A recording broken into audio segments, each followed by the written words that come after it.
outdoor fun. Today we're going to be planting mint, oregano, chives, and lemon thyme, okay? Ooh.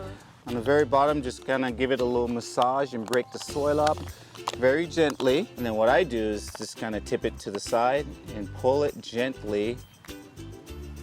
All right, and then you kind of use the bottom and just kind of break up that bottom.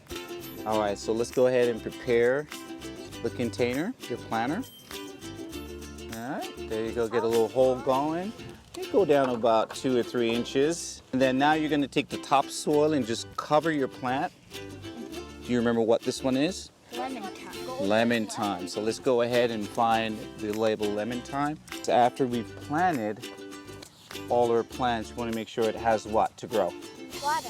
Water. All right guys, good job. I love it. Kansas City PBS Kids is supported by Science City.